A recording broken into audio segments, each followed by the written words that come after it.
आज हम जो मुद्दा जानने वाले हैं वो एक्चुअल में उसको मुद्दा बना दिया गया है। अगर हम बात करें इंडिया की तो आपको पता है कि हमारे भारत देश में हमारे ना बहुत ज़्यादा रिलीजियस सेंटिमेंट्स है और अगर कोई उन्हें आहत करने की कोशिश करता है तो हमें ना वो चीज़ें बहुत ज़्यादा अफेक्ट करती हैं। आज हम जानेंगे कैलाश मानसरोवर यात्रा के बारे में। जैसा कि आप जानते हैं, अगर आप भोलेनाथ के भक्त हैं तो आप पूरा साल ना इस टाइम का वेट करते हैं कि कब कैलाश के जो द्वार है वो खुले और आप वहां पे भोलेनाथ के दर्शन के लिए जाएं। वैसे तो हम रिलीजियस सेंटिमेंट्स में बहुत ज़्यादा बिलीव करते हैं और बहुत हमारे स्ट्रांगली ये चीज़ मानना भी है, लेकिन जब बात भोलेनाथ की आती है तो जो हमारा जुड़ाव है और जो हमारे सेंटिमेंट्स है वो कहीं ज़्यादा बढ़ जाते हैं। लेकिन इस बार हर बार की तरह जो आपकी यात्रा है कि एक बहुत ही स्मूथ हो जाती है कि ठीक है, आपको फिजिकली चेक किया जाता है, 50-50 लोगों का जेड़ा जो है वो वहां भेजा जाता है चेक करके कि कोई दिक्कत तो नहीं है आपके शरीर में, क्योंकि ये जो चढ़ाई है, ये जो यात्रा है, ये बहुत आसान नहीं होती, बहुत ही चैलेंजिंग होती है।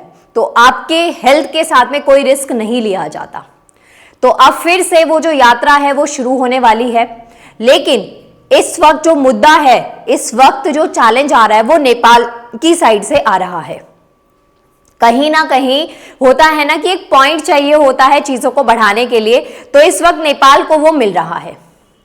तो देखिए, इस वक्त बात करते हैं कैलाश मानसरोवर यात्रा की। अगर आपको यहां जाना है तो क्या होगा कि रास्ता बीच में से यहां पे जाने के दो रास्ते हैं, जिसमें से एक अगर हम बात करें तिब्बत वाले एरिया की, जिसपे इस वक्त चाइना का कब्जा है, वहीं से ही हमारा जो नेपाल वाला रास्ता है ना, वो भी चीजें इसमें बीच में आ रही है। एक्चुअल में क्या हो रहा है, यहां पे ये ट्रायो बन रहा है। ट्रायो का मतलब 3 पॉइंट्स आके जुड़ रहे हैं। अब भारत की तो टेरिटरी है, ठीक है, हमें जाना है और हमारे सेंटिमेंट्स भी हैं, लेकिन कहीं ना कहीं नेपाल को इस चीज में दिक्कत हो रही है कि जो ये रास्ता है जहां से जाएंगे, अभी मैं आपको मैप में दिखाऊंगी, तो वहां पे होना ये चाहिए कि नेपाल से परमिशन ली जाए। समझ गए? कुछ ये जो मुद्दा है ना, ये कुछ ऐसा सा भी है कि पहले हम जो अकबर का टाइम आपने पढ़ा होगा, रूलर्स के बारे में पढ़ा होगा, तो उस टाइम पे हज यात्रा पढ़ते थे कि आपको अपने रिलीजियस सेंटिमेंट्स को पूरा करना है, अगर आपको वो धार्मिक जगहों पे जाना है तो आपको टैक्स देना पड़ेगा। कुछ ऐसा सा ही जो है ना, इसको आप रिलेट कर सकते हैं जो अभी हमारे देश में चल रहा है।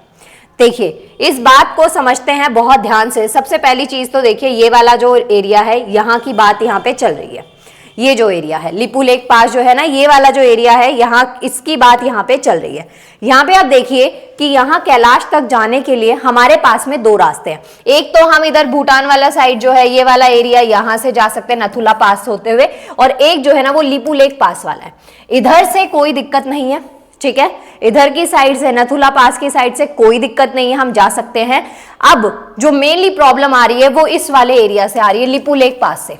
लेकिन अगर हम देखें तो ये जो एरिया है ना, त्वा घाट और ये वाला एरिया बहुत इजी है कैलाश तक जाने का। इजी इन द सेंस कि कन्वीनियंट है, टाइम कम लगेगा और यहाँ पे जा सकते हैं। लेकिन यहीं पे नेपाल ने बोला है कि यहाँ पे आपको परमिशन की जरूरत है, और ये सिर्फ मैं ऐसे हवा में नहीं बोल रही हूँ, यहाँ पे ये चीजें न्यूज में भी आ रही हैं। आप देखिए, हेडलाइंस आपने देखी होंगी कि नेपाल को भारत चीन कैलाश मानसरोवर यात्रा योजना पर आपत्ति क्यों है, क्यों जो नेपाल है वो आपत्ति दिखा रहा है। ये जो बात है ये 1962 से है। 1962 की बात है, जब ये लड़ाई हो रही थी, तो उस टाइम पे ये जो हाईलाइटेड एरिया है, यहाँ पे इंडिया ने अपने बंकर्स बनाए थे लड़ाई के लिए, ठीक है। आपको पता है कि यहाँ पे युद्ध हुआ था, ठीक है, तो इस वजह से, और तब से हमने इस जगह को छोड़ा नहीं है। ऑफिशियली तो हम ये भी नहीं बोलेंगे कि ठीक है ये इंडिया का पार्ट है, लेकिन हाँ, तब से हमारे सोल्जर जो हैं वो इस एरिया को प्रोटेक्ट कर रहे हैं, और उसके पीछे का रीजन ये है कि हम नहीं चाहते कि इस रीजन पे चाइना जो है वो अपना कब्जा कर ले। इतना आपको समझ में आया होगा। तो ये जो एरिया है, यहाँ पे एरिया जो है, ये इस एरिया को नेपाल क्लेम करता है कि ये जो एरिया है ना, ये सारा एरिया किसका है, ये नेपाल का है। तो अगर कैलाश जाना है तो नेपाल से परमिशन लेनी पड़ेगी। जो डॉक्यूमेंटेशन है, जो टैक्स पे है, वो सब चीजें नेपाल के टूवर्ड्स करनी पड़ेगी। ये आपको यहाँ पे बता रखा है। अब देखिए, भारत ने लिपू लेक दर्रे से तीर्थ यात्रा करने पर नेपाल की आपत्ति को क्या कर दिया है, खारिज कर दिया है, क्योंकि वो जगह हमारे भारत देश की है। तब से 1962 से, तब से लेके अभी तक का जो टाइम है उसमें हमारे जो सोल्जर्स हैं, हमारी जो आर्मी है वो वहां पे उस एरिया को प्रोटेक्ट करी है। देखा जाए तो इंडिया का पर्सपेक्टिव भी गलत नहीं है कि हम इतने टाइम से उस जगह को हम प्रोटेक्ट कर रहे हैं, हम डिफेंड कर रहे हैं, पूरा जो एक्सपेंसेस है वो सब हमारी साइड से लग रहा है, और आज नेपाल आके ये कह रहा है कि ये जो जगह है ये उनकी है, और यहां से अगर तीर्थयात्री जाना चाहते हैं तो उनको परमिशन नेपाल से लेनी पड़ेगी। सोचने में बहुत बड़ी बात लगती है, एक छोटा सा देश है और चीजें जो हैं वो इतनी ज्यादा बढ़ाई जा रही है। और ये आप इस बारे में क्या सोचते हैं, just let me know in the comment section everyone. तो यहाँ पे देखिए, नेपाल के जो क्षेत्रीय दावे हैं उनके संबंध में विदेश मंत्रालय ने कहा कि ये जो दावे हैं ना तो न्याय संगत है और ना ही ऐतिहासिक तथ्यों पर आधारित है। तो जो नेपाल की ये मांग है ये हमारे भारत देश ने क्या कर दी है, खारिज कर दी है। और उसके पीछे का रीजन भी मैं आपको यहाँ पे समझा चुकी हूँ। इस मैप में आप देखेंगे ये जो एरिया पूरा हाईलाइटेड एरिया है, लिपू लेक पास से लेके ये काली रिवर और ये सारा टिंकर, ये सारा जो एरिया ना ये आपको ध्यान में रखना है। तो यहाँ पे इस एरिया को नेपाल क्लेम कर रहा है।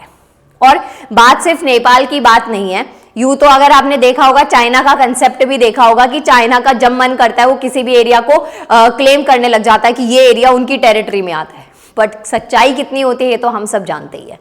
तो यहाँ पे जो नेपाल है इसको क्लेम कर रहा है।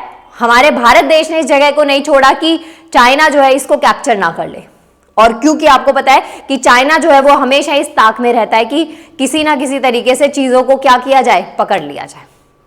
ठीक है, डन। तो ये जो कंसेप्ट है ये आपको याद रखना है। ये पूरा एरिया, अब कैलाश यात्रा जो है वो स्टार्ट हो चुकी है। अगर हम यहाँ पे ऐतिहासिक पृष्ठभूमि की देखें तो 1814 से 1816 का जो टाइम है ये देख सकते हैं आप। इसमें एंग्लो नेपालिक युद्ध है गोरखा और ब्रिटिश ईस्ट इंडिया कंपनी के बीच में, 1814 की बात है, तब ये जो युद्ध है तब ये स्टार्ट हुआ था। तब से ये जो एरिया है वो डिस्प्यूट में चल रहा है, तब से इस एरिया को लेके इश्यूज चल रहे हैं। फिर उसके बाद में 1816 की बात हुई, जो सुंगोली संधि पर हस्ताक्षर हुए नेपाल और ब्रिटिश ईस्ट इंडिया कंपनी के बीच में। फिर संधि का जो मुख्य प्रावधान था वो क्या था कि जो महाकाली नदी है को नेपाल की पश्चिमी सीमा के रूप में क्या किया जाएगा, स्थापित किया जाएगा। अभी इस रिवर को और एक बार देख लीजिए ताकि आपको ध्यान रहे कि हम कहाँ पे क्या चीजें बात कर रहे हैं, बहुत इंपॉर्टेंट है ये। तो यहाँ पे देखिए ये रिवर, ये जा रही है ये रिवर, ठीक है, ये रही ये रिवर, ये आपको प्लीज एक बार इसको ध्यान रखिएगा। डॉट्स को जब आप मैप के थ्रू कनेक्ट करते हैं तो आपके लिए चीजें काफी इजी हो जाती हैं, कन्वीनियंट हो जाती हैं। ठीक है जी। तो महाकाली नदी जो नदी है उसका उद्गम लिम्पियादूर जो होता है वहां से है, इसलिए उद्गम स्थल के पूर्व में स्थित है। तो यहाँ पे क्या है कि इस टेरिटरी को नेपाल क्लेम कर रहा है कि ये यहाँ से जाती है, तो इस वजह से जगह हमारी है और भारत ने इस पे जो है न्याय संगत वे में इस पे कब्जा किया हुआ है। तो भारत को इस जगह को छोड़ना चाहिए, और अगर यहाँ से यात्री जा रहे हैं, तीर्थ यात्रा के लिए जा रहे हैं, कैलाश पे जा रहे हैं, तो उनको नेपाल से परमिशन लेने की जरूरत है। तो ये चीज जो है वो यहाँ पे देखना है। बाकी ये 3 क्षेत्र है, नेपाल, भारत और तिब्बत, इनका एक त्रिकोणीय जंक्शन है जो कि पश्चिम हिमालय के रणनीतिक रूप से क्या है, महत्वपूर्ण क्षेत्र को कवर करता है। तो ये पॉइंट जो है वो आपको यहाँ पे याद रखना है। ठीक है जी, क्लियर हो गया। तो ये बात जो है वो बहुत इंपॉर्टेंट है। और तिब्बत वाला एरिया जो है उसमें इतना ज्यादा इसलिए नहीं बोला जा रहा है क्योंकि चाइना का उस पे कैप्चर है, तो इस वजह से जो नेपाल है ना वो इस वक्त आवाज उठा रहा है। क्या हमारे देश में जो ये हमारे रिलीजियस सेंटिमेंट्स इनको हमेशा ऐसे ही चैलेंज दिया जाएगा? आप मुझे बताइए कि आप इस बारे में क्या सोचते हैं। अब कैलाश की जो यात्रा है जिसका आप बेसब्री से इंतजार कर रहे हैं, अगर आप हमेशा से आप ये होता है कि नहीं जाना है, बहुत ज्यादा लेवल पे लोग जो है इस बात को मानते हैं, और अगर आपको लगता है कि जाना है और उसके बाद में आपके रिलीजन के ऊपर इस तरीके से क्वेश्चंस पुट हो जाएं या इस तरीके से उसमें हर्डल्स आ जाए, तो आप इस बारे में क्या सोचते हैं? Just let me know in the comment section everyone. Thank you so much.